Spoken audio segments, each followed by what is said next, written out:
Y'all, I am super glad that you are here. We are mixing things up today just a little bit because it is a high part of the wave week for me, and it's springtime in my uterus. It's also springtime officially. We just went through daylight savings time, and despite losing an hour of sleep, and I know there's a perspective shift reframe I could look at around losing an hour of sleep.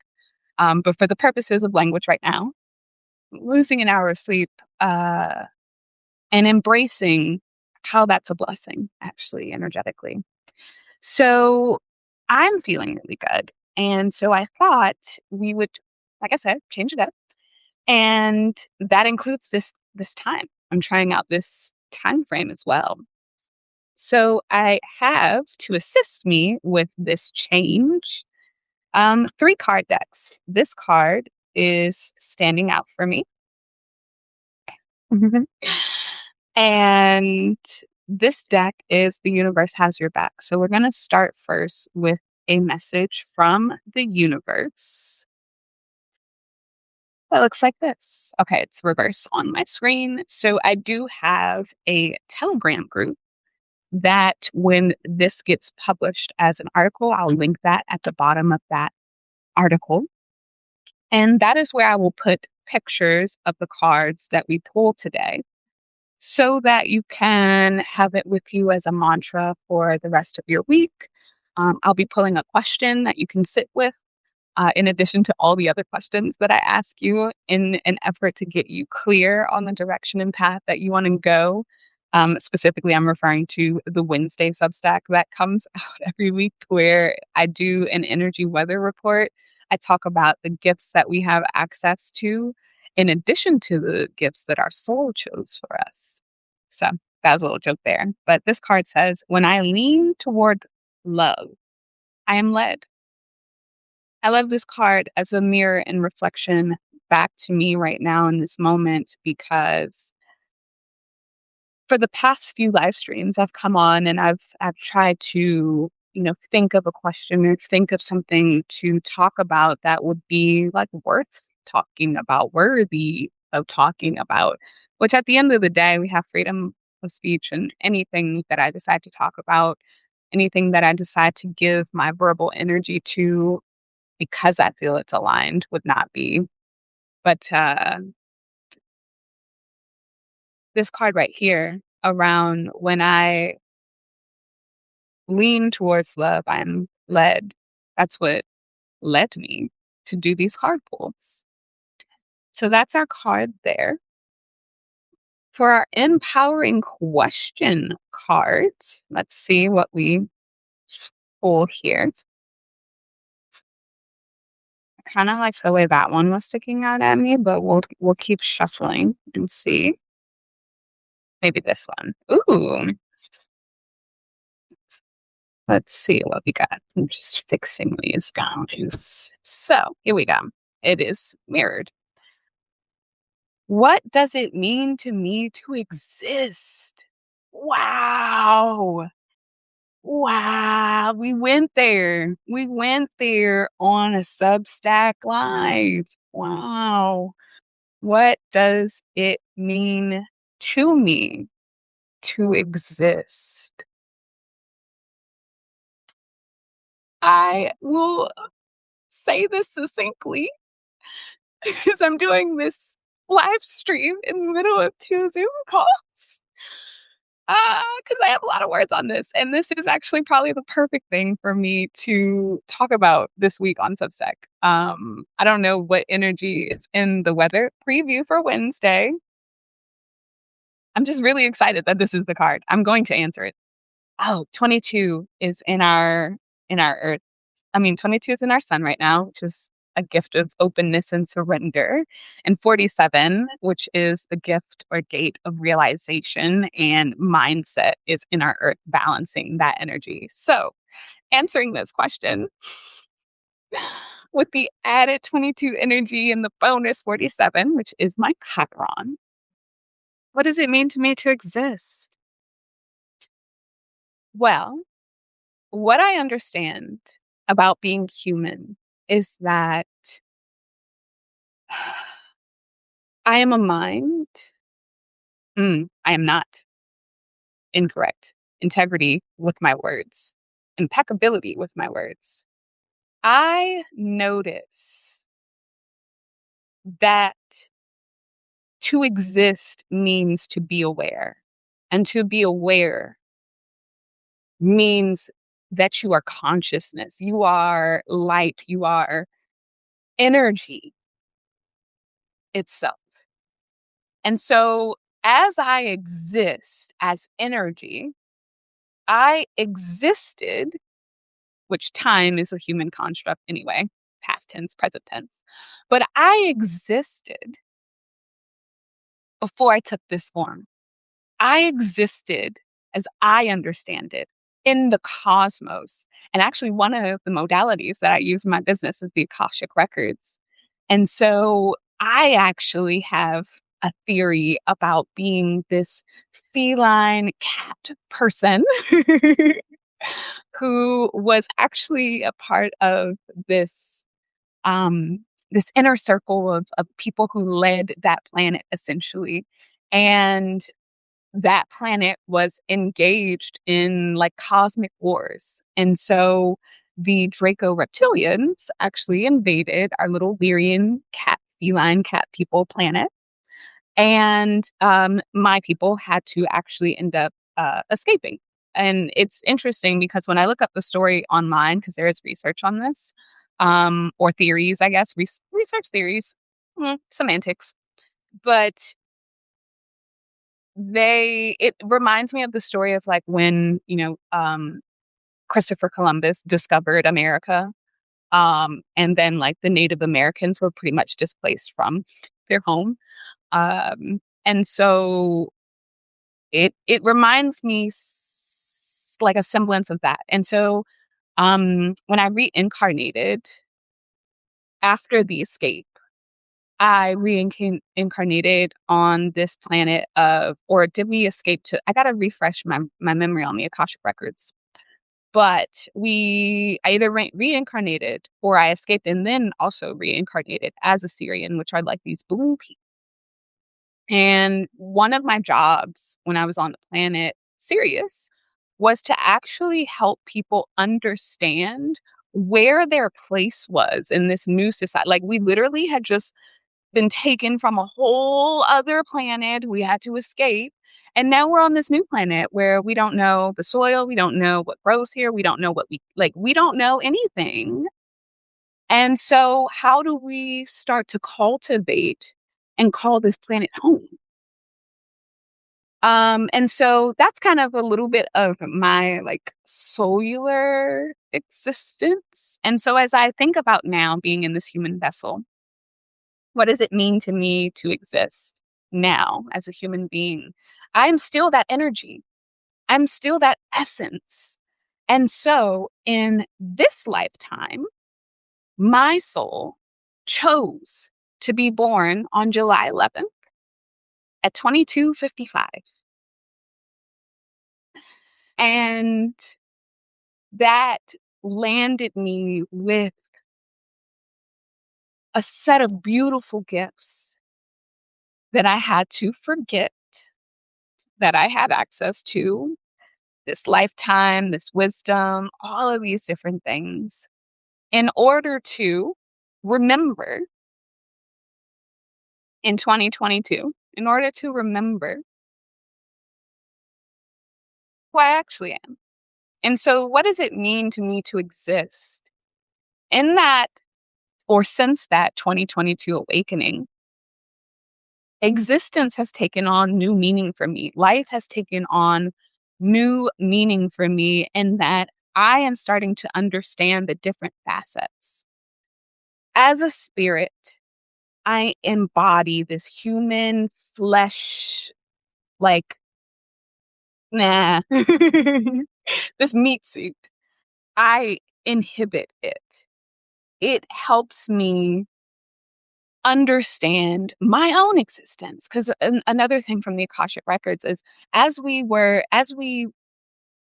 our spirits, after we've passed on from our physical forms, whatever that may be, Lyrian, Syrian, whatever, we have a time in between where we are, again, this massive interconnected energy source, this source energy. And so when we are in that, we are, like I said, interconnected.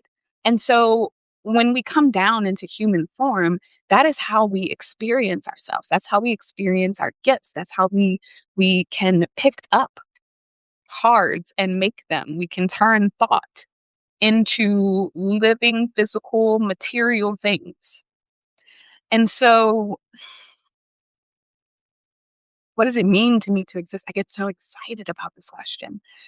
As a spirit incarnating in this human vessel, it means that I am to treat this vessel with a lot of respect. That is something that I am working on. Feeding it the right things, understanding how much water it needs, um, understanding the sensations that it brings me. Is that pain? Ooh, what is that? Why could that? Well, not why, because I've trained myself to stop asking the question why, but like, what is that? Instead of, just getting curious, understanding that this vessel in particular has a lot of emotional energy. And instead of being swept up by that energy and identifying with it, I am depressed. I'm free from that. I am angry. I'm free from that. Instead, to understand that my baseline frequency is that actually of bliss, is of infinite oneness. And it's when I separate myself and I focus on, ooh, what is this feeling inside of me? Oh, that's guilt. That means I'm bad, or whatever the story is. I've done a lot of work on my stories, so I'm free from that story. And so it's understanding that this vessel has information is what I'm trying to convey in this moment. And that informs my experience of how I exist, because it lets me know whether I'm aligned, I'm walking in my path, I'm walking in my purpose that I came here to fulfill in this lifetime. So that's one aspect of, or two aspects of me, right? We hear it all the time. Spirit, body, meat suit. And then this guy in between, or all in this auric space, however you want to view it, is the mind, which is separate from the brain. And I don't remember if I actually posted that Substack article. So Substack article coming soon on the difference between the brain and the mind, because I did do a contemplation on that. But the mind,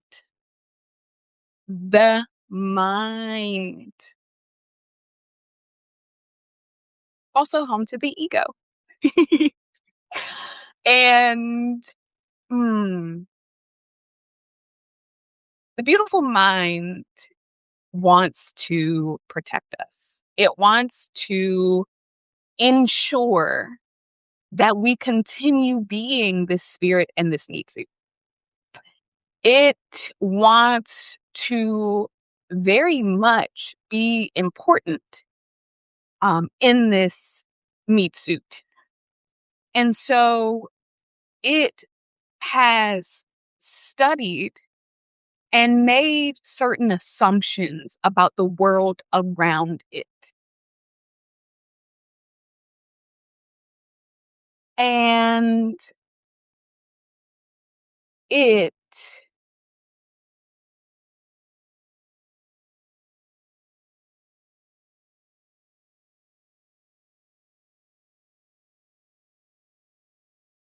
it the mind, I'm starting to see its beauty, actually. It has given me what I perceive to be issues for a very long time, as I heal certain aspects of myself, as I heal trauma and the patterns and the strategies that I learned for survival as a result of trauma. And so in this, especially in today, as every Monday, I microdose to open myself up as a vessel for these transmissions, because I learned in 2022 when I participated in that clinical trial that woke me up that the default mode network, which microdosing helps to lower that a little bit, to lower the default program that's running, out of survival, out of scarcity consciousness that's programmed in. And it allows me to see the possibility. It allows me to see the positivity because when you microdose with psilocybin, it is traditional antidepressants are simply mimicking what nature does with psilocybin naturally. It's just trying to mimic it. So when I microdose, it allows for this. And I think that's what that pause was like me recognizing that whatever I was about to say about my mind, whatever negativity that would have been relatable to most humans in this experience, it didn't feel an integrity in that moment. So this mind, this beautiful mind of ours, it holds a lot of beliefs, it holds a lot of thoughts, it holds a lot of possibility for us because it's through our mind, through the questions, through the focus of our minds that we actually attract things, people, opportunities to us for us to be able to use this vessel and the different energy centers and everything. I love human design. I will go on a rabbit hole, but for right now, this conversation is keeping it succinct. What does it mean to me to exist? Right? Now that I've explained my perception of the mind, the body, the spirit, what does it mean to me to exist is to harmonize these things as energy, as spirit, these two things really, because if I think about it as a human being, we have taken on, mind, body, spirit, especially in terms of religious context, which I'm not going to go there today. um, and so really, if I think about it, we are just spirit. And so really, as just spirit, which it is not just, it is infinite, it is divine, but for the purposes of human language, English human language, as just spirit, it's really what it means to me to exist is to know that I am source energy, to understand that, as source energy, I chose a body and I chose a mind as companions along this adventure that I decided to come down to Earth School to embark on. And what does it mean to me to exist? Is to harmonize these two, to harmonize the mind and the body.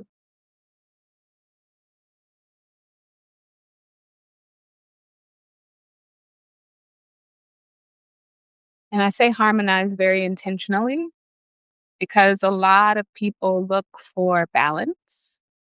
And what I've found in trying to, I want to use trying, what I found in pursuing the illusion of balance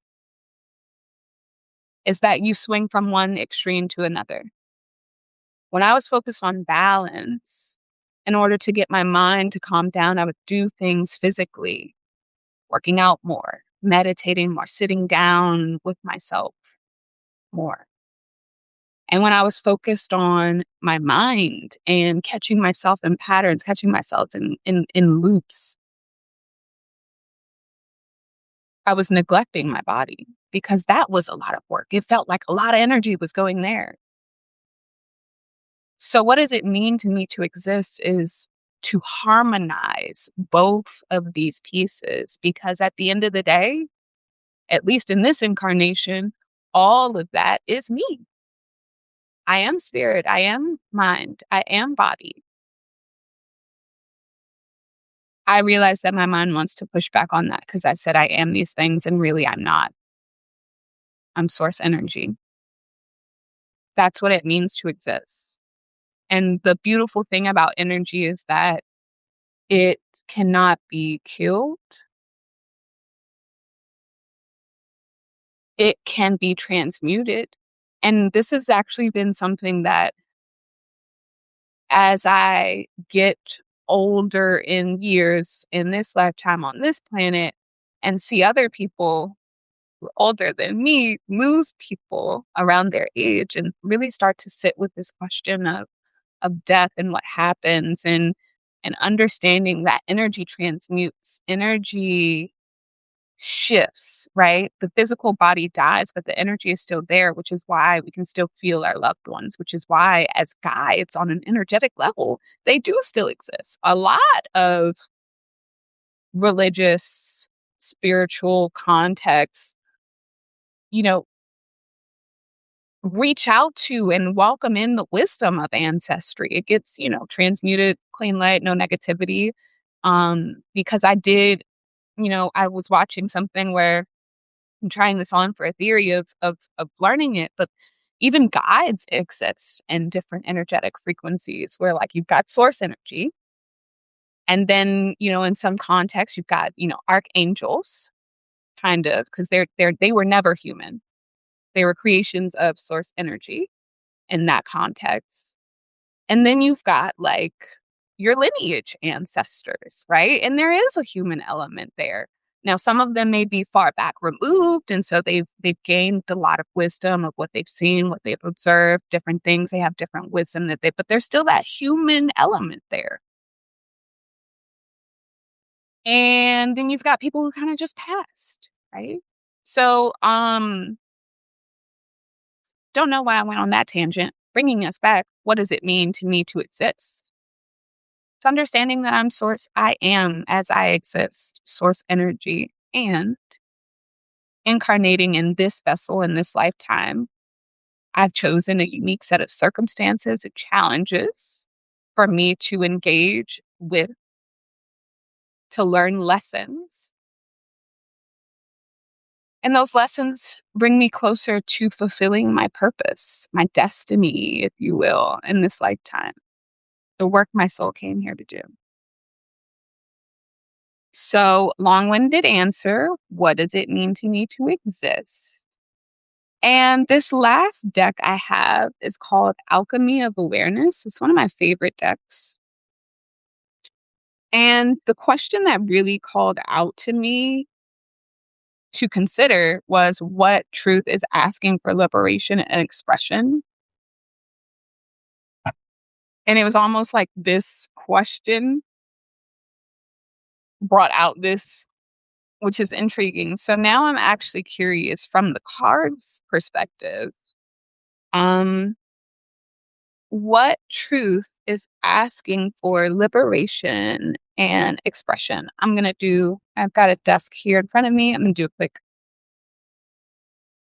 like, card shuffle just to shuffle those.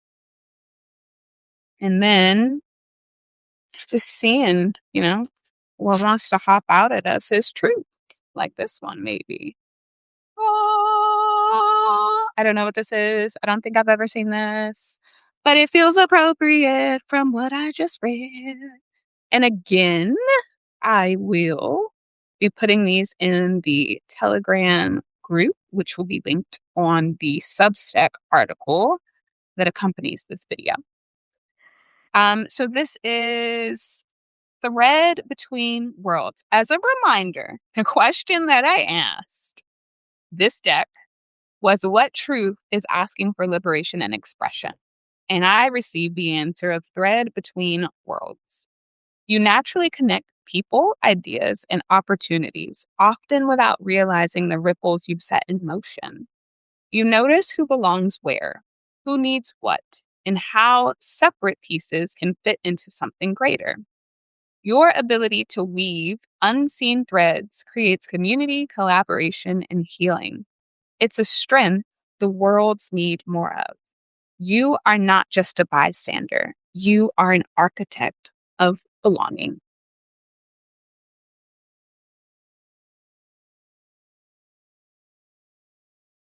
That felt really special for everything that I just said. It felt really reaffirming, actually, because I realized, I was like, wait, somewhere in the middle of me doing all of that talking, I was like, I think I want this particular Substack Live to actually be visible everywhere as it is, instead of just the free preview.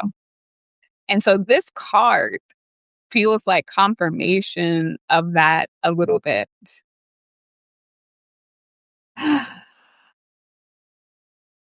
So today's live stream actually flowed beautifully, more beautifully than I could have even imagined if I had planned it. Illusion of control much. So I do think that I will continue um, doing this, pulling cards in this way and letting that guide the conversation, letting what comes through come through. And then there will be some weeks where I'll just want to talk about whatever experience I'm in and what I'm learning from that experience. I think that is how this space will continue to evolve moving forward, especially as I am currently in the season of shutting down my Tuesday calls for the next quarter. I'm going to experiment with that. I have loved doing the Limitless University Tuesday calls every Tuesday since I actually meant to look that up. This community was launched in October of 2024. That, and mind you, even before it was officially launched as a paid offer, I was going live in that community like 3 or 4 weeks prior. Before that, I was doing it on social. So, at least since October of 30th of 2024, we have not missed a Tuesday meeting. The time transitioned from 11 a.m. to 12 p.m. for various reasons, but we have not missed a meeting. That included New Year's Eve, Christmas Eve in some circumstances. And I'm really proud of that. I'm really proud of the work that has gone into Limitless University and growing and setting that foundation. And for this next season, this next quarter specifically in human time, I'm really excited to grow and expand in new ways. And so there will still be a space for us to connect every week. I'm thinking about transitioning that Tuesday call space here. I can bring people on with me, like add guests to my live stream. So I think that might even be something fun we can play with. And yeah, in this moment, I am complete. We've done our cards. We've talked about what does it mean to exist. We've been affirmed, a reminder that when I lean towards love, I am led. And this feels like love. Everything that I do, especially on Substack, feels like love. Going live every Monday and letting spirit guide me on where I want to go with it. Wednesday, doing the free energy weather report because I think it's important that people know what energy is in the environment because so many of us are living in the shadow reaction energy of our own gifts. And then you add in collective consciousness of, what's in transit sometimes, provocation, or just recently we had doubt and confusion in our sun and earth gates. Thanks, cosmos. And I think it's really important for people to understand like what is going on in this earth school that I've decided to inhabit, and how can I work with that energy instead of what feels like working against it, pushing a boulder up the hill. So I think it's really important that, this information be shared, which is why I share on Wednesdays. And then Friday is my staple paid Substack post for those who want to go deeper, who want to practice and implement this information. And then Saturday and Sunday, those are my thought leadership days. So again, Brain versus the Mind Substack will be coming out soon. But yes, that is my little world. my little ecosystem that I have decided to create once I stopped trying to figure out how to make someone else's ecosystem work, i.e., Meta, i.e., TikTok, i.e., even YouTube sometimes. Like, I know this is going to go on YouTube, but like the algorithms, like mm-mm. I was feeling my creativity die. And I'm really grateful to this Substack ecosystem that allowed me to envision and find a way and pioneer something for myself that really feels like home because I set the rhythm, I set the pace. Um, so yeah, thank you for being with me on this journey, wherever you might be finding me. If you've been there the whole time, if you're just finding me now, you're kind of curious and you're like, what's this video? Wherever you found me, however you found me, I'm glad that we are now at least exchanged energies as we are all source energy. We are all one. We're just having our own separate little human experiences right now, which come with their own unique set of challenges, gifts, triumphs, all of those things. So I thank you. And I'm sending you so much love and so much light. The Wednesday free energy report will be dropping on Wednesday morning. And I will see you next Monday.